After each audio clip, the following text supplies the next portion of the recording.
So welcome back to Third Rate Content.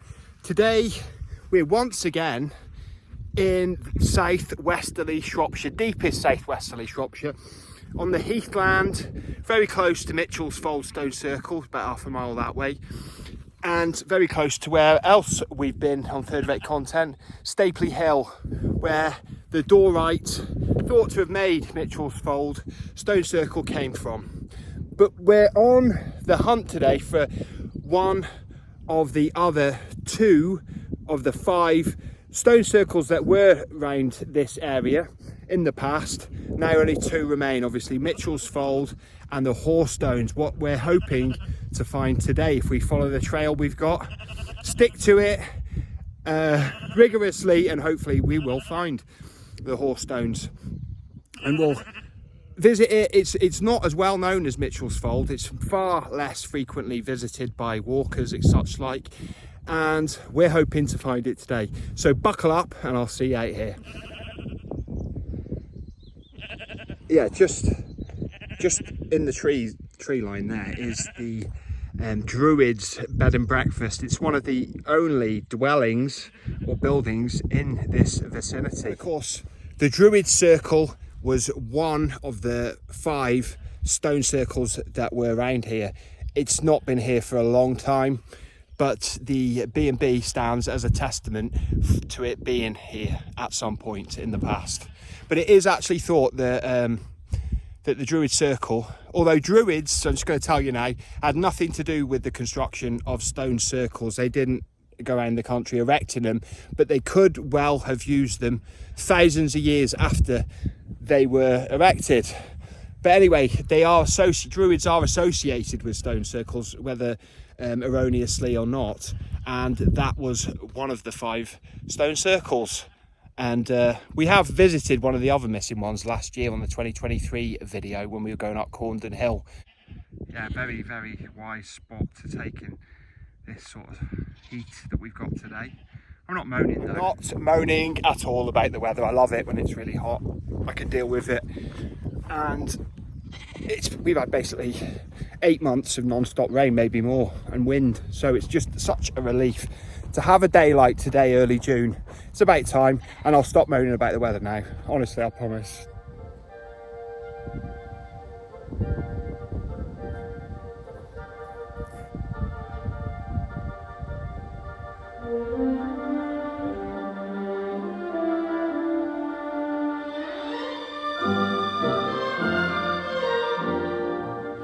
And they do call this the cow stone. I wonder which came first, the cow of Mitchell's Fold or this very cow-like recumbent stone. Yeah, solitary fairy tree. Yeah, trees on their own are said to be possessed by fairies. Obviously in England, it's not such a big deal, but somewhere like Ireland, Southern Ireland, they will literally move a road, the planning for a road, so it doesn't interfere with a solitary fairy tree. You know, it just shows you different cultures have different sort of ways of dealing with folklore. The cairn of Stapely Hill. That is the hill where the Druid for Mitchell's Fold and the Hor Stones was quarried, so they say. I don't know if it's just me, but it looks like the scene of a battle when you see paintings and everyone's really small. But instead of being machine gunned, everyone's been turned to stone. It's just me and the way I've interpreted it. Obviously they say a lot, but it makes sense, you know, with Mitchell's Fold being so close and the Hor Stones just hopefully being close that way, that area, if it was producing stone, would have provided the builders of the stone circles with the stone they needed. That is such an amazing view. There is a little bit of heat haze today, but you know, it's absolutely brilliant. You can see, I believe they are the Black Mountains of Wales in the background. Terrific view. And it just reminds me, I've just been reading for the first time. I actually bought the first sort of compilation of his stories late last year, but I've only just got round to reading them, and I bought the full collection of them on my Kindle now for like £1.50.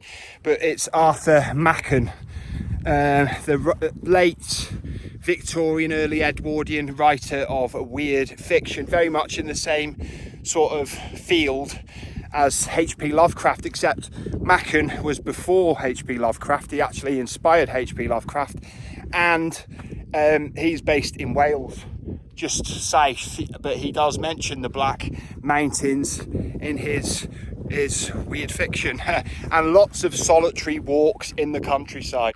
You had a Callow Hill fort in the background there. Yeah, and stones of unknown origin. Well, their origin is probably Stapely Hill, but just it's unknown whether they were placed here or they just sort of came out of the ground. Probably placed here, I'd say. But that's just my speculation. Yeah, stones dotting about the heathland here.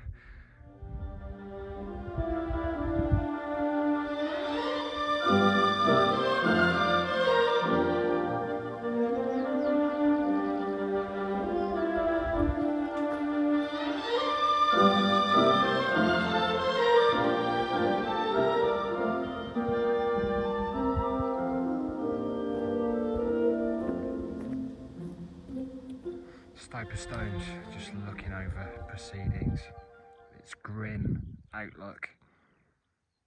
And just down there was the Stapely Stones Inn. We did show that on last year's Stapely Stones Myth and Mystery. I'll leave a link to the video in the comments, so you two can definitely watch it and subscribe. Thanks. Yeah, and we're just about to go into the Green Woods. What kind of history, mystery, folklore, legend and magic adventure you're going to have without travailing the mystery Green Woods? Let's go. I wonder what kind of bird lives in there. If anybody knows, tell us in the comments. Thank you in advance. Oh, glad I wore my walking boots today. Still very mucky down here.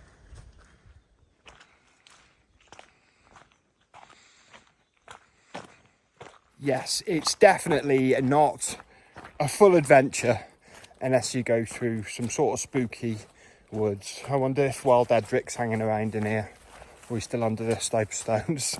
I don't know, there's a feeling around here though. Perhaps it's just the shade and all the sun I've had has affected my head.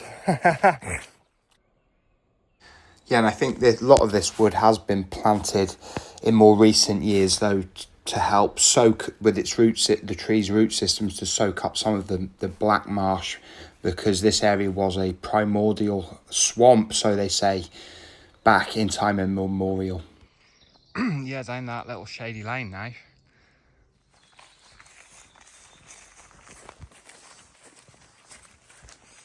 Yeah, I knew it was sensible to wear my walking shoes today. Just knew it. But it's very muddy down here, despite the recent clement weather we've had in the last 2 days. But it was peeing down on Friday, so yeah, there's been a lot of rainfall recently.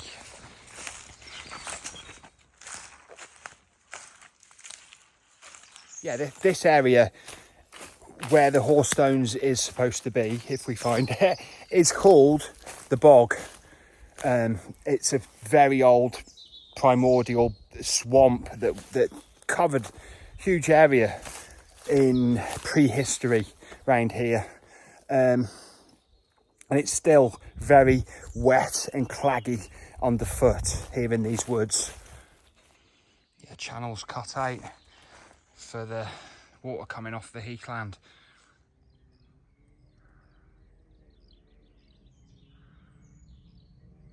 Yeah, I just came out of that hedge like a hedge witch, but I think we're very close to the stone circle now, the Hor Stones. Let's go.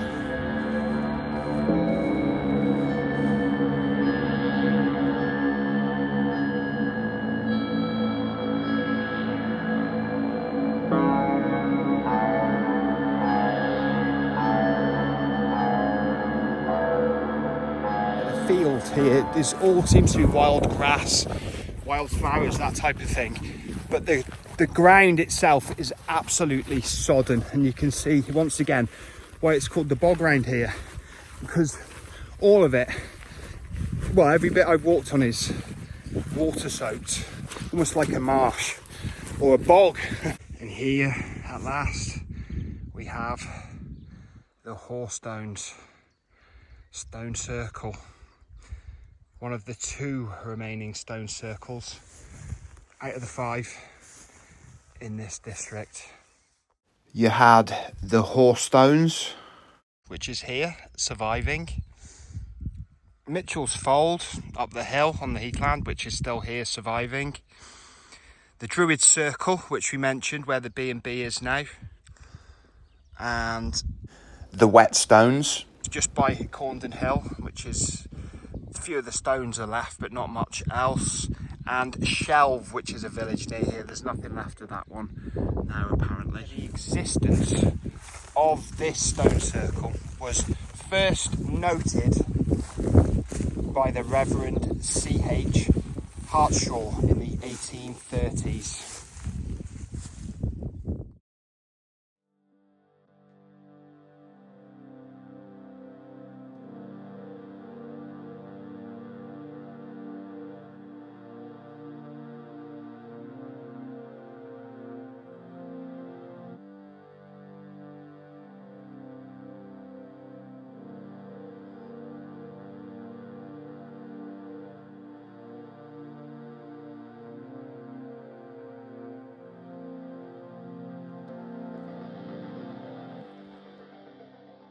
Yeah, these stones that are drilled are said to be from miners in the area in the 1800s.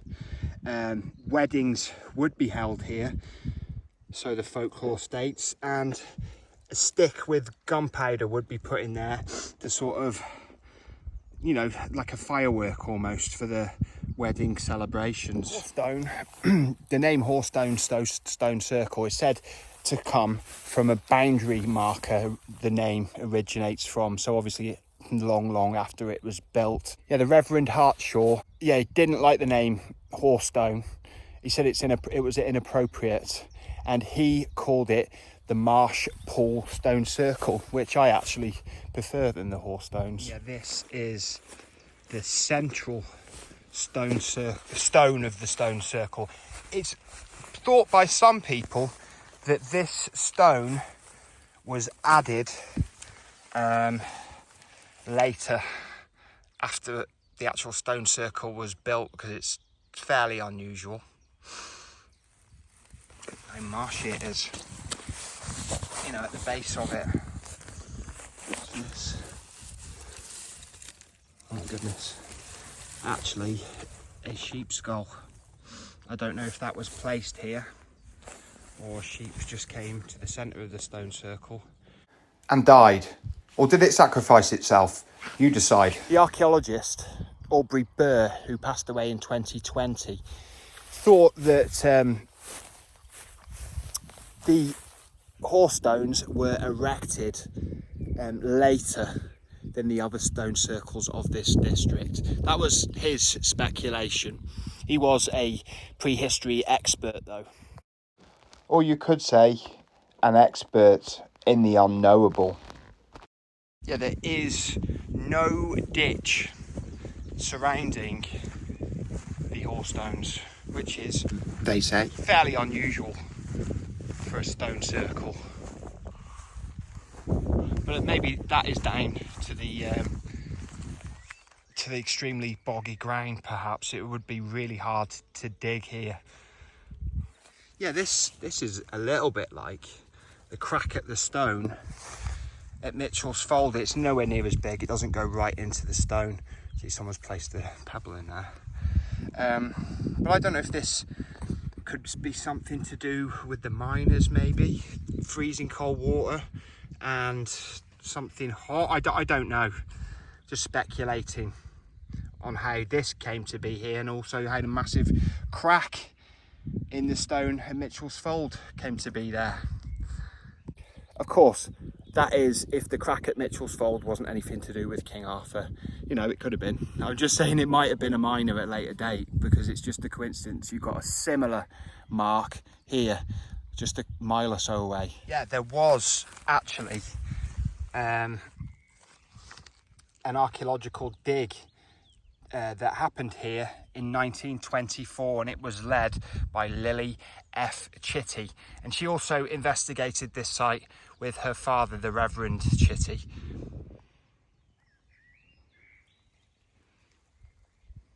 These stones are absolutely submerged in undergrowth. This one here, right by the fairies' favourite, the foxglove.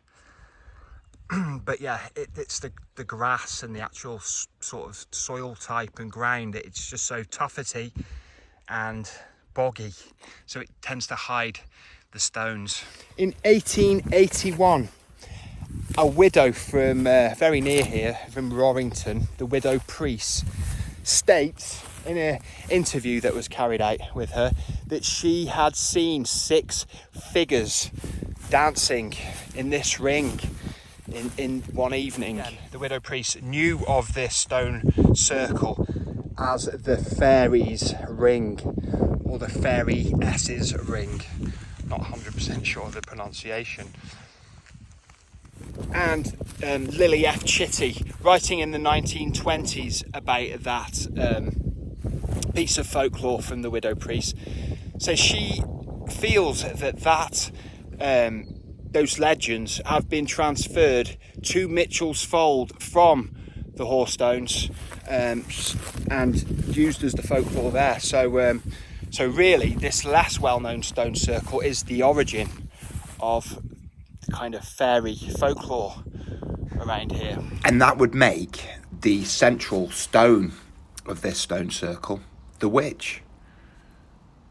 And her transformation would explain the later erection or the later appearance of the central stone. The grass is definitely different inside the fairies ring to outside. It's even more marshy inside the ring with more flowers outside. And this old relic, this derelict mining building you can see, would the miners who drilled the holes here have been looking from this building at the Hor Stones. There is a tradition of this stone circle being called locally the Roman Stones. But once again, Lily F. Chitty seems to think that association, the Roman stones, obviously the Romans came thousands of years after these were constructed, but the actual name was transferred from the nearby Roman open cast mining that was going on. The names sort of got confused. That's according to Lily F. Chitty from the 1920s.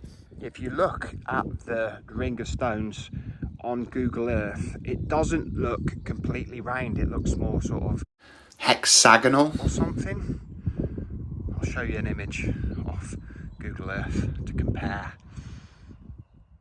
Yeah, I think you can see it far more clearly on the Google Earth image that the circle does seem to be in a hexagonal kind of format. When you're there on site, it's so, like I said, tufty and uneven, and you can hardly actually see the stones. You can't make out the shape, and also I couldn't really make out where the supposed entrance into the ring was. The gap on the sort of southern side of it, you can see at the bottom of the image. Yeah, and Mr. Jarrett, a farmer Jarrett, actually ploughed up in the field near here a perforated stone axe dating from the Neolithic era. It reminds me of a scene from Blood on Satan's Claw, that folk horror archetypal classic movie. In the 1970s folk horror style that I very much enjoy. But anyway, a bit like that, he ploughed up the perforated stone axe, which is now, it's not in Shrewsbury Museum, it's in the Ashmolean Museum in Oxford. He donated it to it, and the Ashmolean is a museum that is known for its occult kind of mysterious exhibit. Just look here by this stone. Very square stone as well, that one. Look what's just down here. I think somebody has put this here. Perhaps, I'm not sure what's in it. I'm not going to open it though, I'm going to leave it there.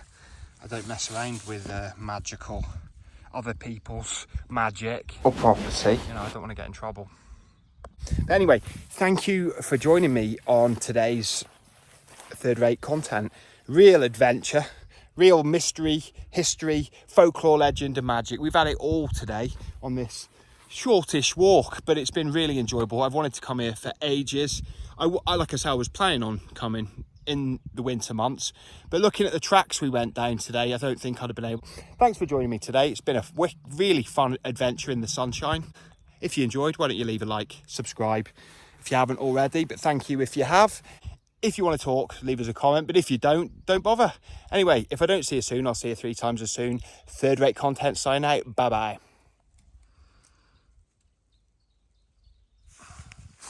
So, is this the true witch of the fairy cow legend? There is no centre stone at Mitchell's Fold to represent the witch, but there is here at the Hor Stones. Make your own minds up. Was Miss Chitty correct?